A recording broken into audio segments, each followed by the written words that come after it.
मैं तुम्हें पता है ना तुम्हारे पापा किस हालत से बाहर निकले हैं? अरे क्या हालत थी पिछले दिनों हम लोगों की। भगवान ने बचाया हमें। अब हम तुम्हारे बारे में वापस सोच सकते हैं जी, तुम्हारे और विवेक के बारे में। तुम्हें विवेक कैसा लगता है? बुरखे में जो औरत थी वो मनोरमा ही थी। हो सकता है सर उसने गौरव का किडनैप करवाया।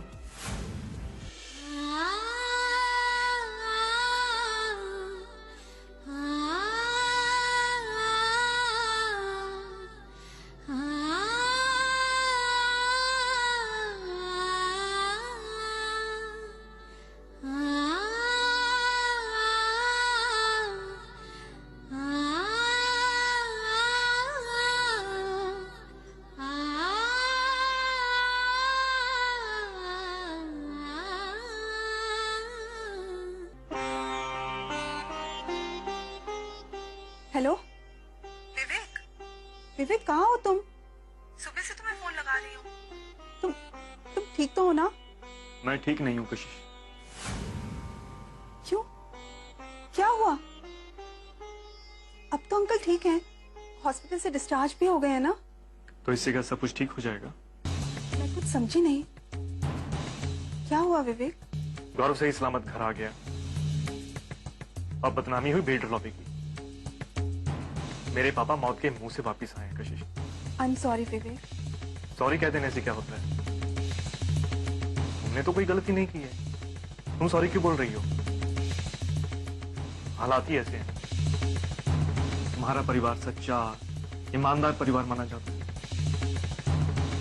तुम्हारे परिवार में कुछ भी गलत होता है ना कशिश, तो उसका सीधा दोष मेरे परिवार के ऊपर आ जाता है। नहीं विवेक, ये सही नहीं है। ये सच है कशिश। एक म्युनिसिपल कमिश्नर और एक बिल्डर के बीच में हमेशा बुरा बिल्डर को माना जाता है। गौरव के किडनैपिंग में हाथ था मनोरमा का, और जेल की शक्ल देखी मेरे पापा ने। मुझे इस बात का बेहद अफसोस है विवेक। अफसोस तो मुझे भी है कशिश। मैं हमेशा तुम्हारे और तुम्हारे परिवार के साथ खड़ा हूं, बिना इस चीज की परवाह किए कि मेरी फैमिली के ऊपर क्या बीत रही है। माना कि तुम्हारे पापा सच्चे हैं, ईमानदार हैं, इसका मतलब ये नहीं कि मेरे पापा बुरे हैं। आज मुझे समझ में आ रहा है कि मेरे परिवार वालों को कितनी बड़ी कीमत चुकानी पड़ रही है हमारी वजह से। हमारी वजह से? हाँ, हमारी वजह से। हमारे इस रिश्ते की कीमत हमेशा मेरे परिवार ने चुकाई है कशिश। तुम सही कहती थी कशिश, हमारे रिश्ते का कोई भविष्य नहीं है। और आज मुझे भी वही लगने लगा तो वाकई हमारे रिश्ते का कोई भविष्य नहीं। विवेक, ये तो तुम भी अच्छी तरह से जानते हो कि हमने कोई गलती नहीं की। मेरे पापा ने किसी पर कोई इल्जाम नहीं लगाया था। लेकिन शायद जो तुम कह रहे हो वो भी सही कह रहे हो। मैं तुम्हारा दर्द समझ सकती हूँ विवेक। नहीं समझ सकती कशिश। तुम्हें अपने परिवार के अलावा किसी दूसरे का दर्द, किसी दूसरे की तकलीफ दिखाई नहीं देती है। ये सही नहीं है विवेक, और ये तुम भी अच्छी तरह से जानते हो।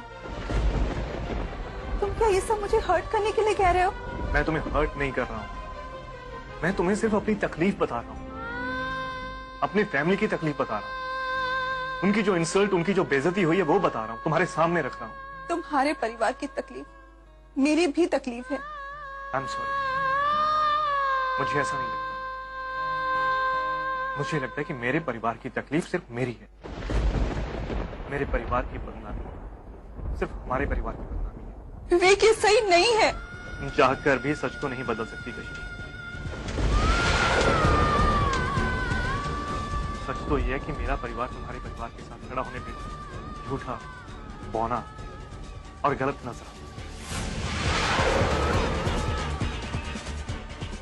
जो मैंने आज तक किया वो सिर्फ हमारे प्यार के लिए किया,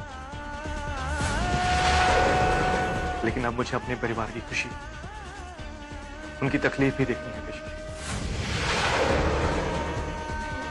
तुम्हारा भाई लौटा है, इसलिए बहुत खुश हूं कशिश में।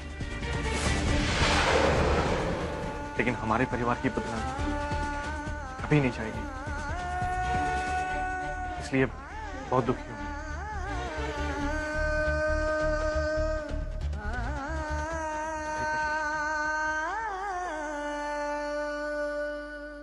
क्यों रूठ गए सब नाते, जिन संग थे खुशी मनाते, जो दूर हुए हैं अपने, सब टूट गई सौगाते। इस मोड़ पे से छूटा क्यों रिश्तों का दामन, जाने फिर से मिलेंगे कैसे ये रिश्ते पावन, ऐसे तो ना टूट सकेगा जन्मों का बंधन, जन्मों का बंधन, जन्मों का बंधन, जन्मों का बंधन।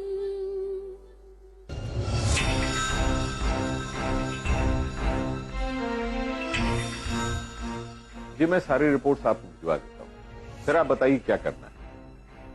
आप कहें तो मैं मिलने आ जाता हूँ। ठीक, okay, thank you. Tiwari ji का फोन था, मिलने के लिए बुला रहे थे। मुझे तो उम्मीद ही नहीं थी कि वो इतनी जल्दी मान जाएंगे। ये तिवारी जी से नहीं, एक न्यूरोलॉजिस्ट से बात कर रहा था। गौरव की काउंसलिंग के लिए सजेस्ट कर रहे थे। गौरव के बारे में भी सोच लेंगे, पहले तो कशिश के बारे में सोच। तो तिवारी जी को फोन करने वाला था ना? हाँ, मैं करता हूँ।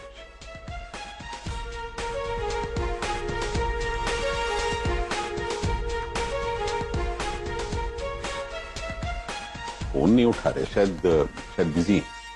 फिर से लगा था पुत्र।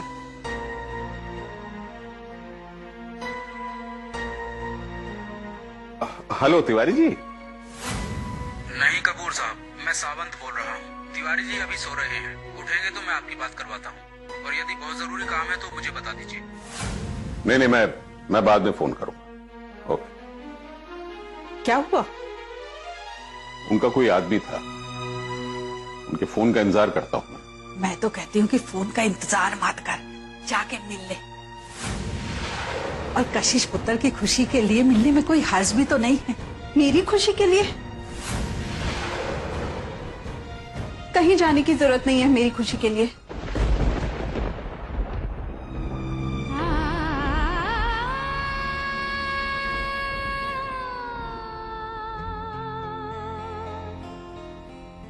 क्या बात है?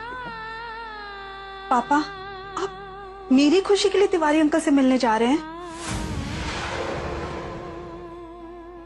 पापा, कोई भी बेटी ये नहीं चाहेगी कि उसकी खुशी के लिए उसके पापा को कोई भी तकलीफ उठानी पड़े।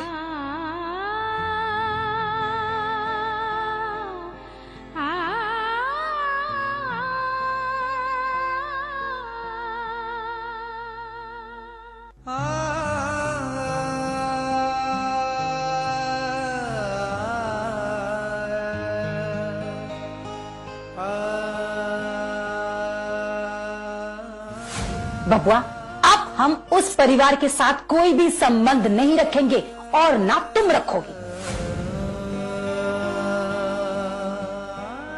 कशिश के साथ तुम्हारे रिश्ते के लिए ना हमने मन से हाँ नहीं कही थी, वो तो तुम्हारी खुशी के लिए हमने हाँ कही थी।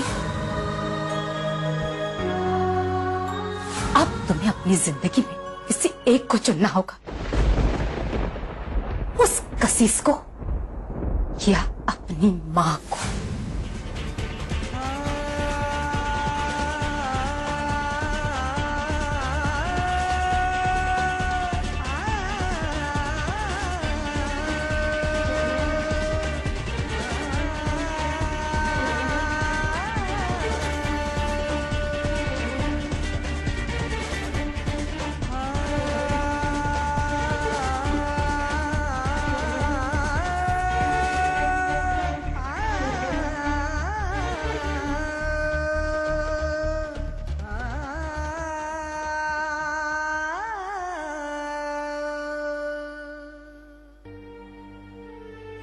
हेलो विवेक। हाय।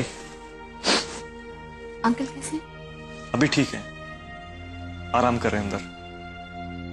कुछ दिनों के लिए प्रिकॉशन लेना होगा। Hello aunty.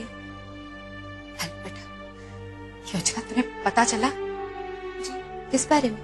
गौरव घर लौट आया है सही सलामत। मैंने देखा था न्यूज़ में।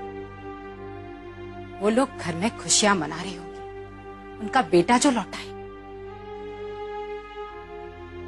लेकिन मेरे घर में तो बर्बादी आ गई ना। माँ प्लीज आप इतना मत सोचो। इतने सब कुछ हो जाने के बाद कह रहे हो ना सोचो। तो रहता तो इसी घर में, लेकिन सोचता उस घर के बारे में हमेशा। ऐसी कोई बात नहीं है माँ, पापा की तबीयत अभी पूरी तरह से ठीक नहीं हुई है।